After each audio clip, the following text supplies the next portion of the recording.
તો વડોદરામાં જાણીતા ઉત્તર ભારતીય બ્રાન્ડનું નવું રેસ્ટોરન્ટ શરૂ થયું છે ત્યારે અમૃતસર હવેલીનો ભવ્ય શુભારંભ થયો છે। તો પંજાબી અસલી સ્વાદ અને શાહી આતિથ્ય સાથે શરૂઆત કરવામાં આવી છે। તો દેશી ઘી અને પરંપરાગત મસાલાવાળી વાનગીઓ મુખ્ય આકર્ષણ રહેશે। તો મેનુમાં દાલ મખની, પનીર ડીશ, સરસોદા શાક અને કુલચા, મહારાજા અને કોહિનૂર જેવી શાહી થાળીઓ ખાસ લોકપ્રિય રહેશે। ત્યારે પરિવાર સાથે ડાઇનિંગ માટે ખાસ શાહી વાતાવરણ પણ તૈયાર કરવામાં આવ્યું છે।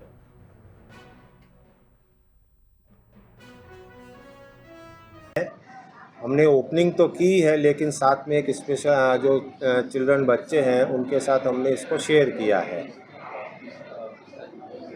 बच्चों के साथ ही ऐसा ओपनिंग कराने का क्यों राजनेता नहीं, नेता नहीं, अभिनेता? हाँ, इसमें सबसे बड़ा सोच हमारा ये था कि हम उन लोगों के साथ हमारी खुशी शेयर करें जो वाकई इसके लिए उनके लिए महत्वपूर्ण है और वो डिज़र्व करते हैं इस खुशी को।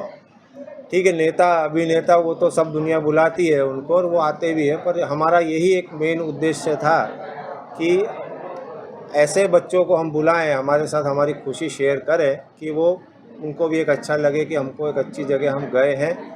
और मैं आपके थ्रू सबसे अपील यही करना चाहता हूं कि यही ट्रेंड जो हम लोगों ने फॉलो किया है, मैक्सिमम लोग इसको ट्रेंड को फॉलो करें। तो बहुत ऐसे लोग हैं जिनको वाकई में हमारी ज़रूरत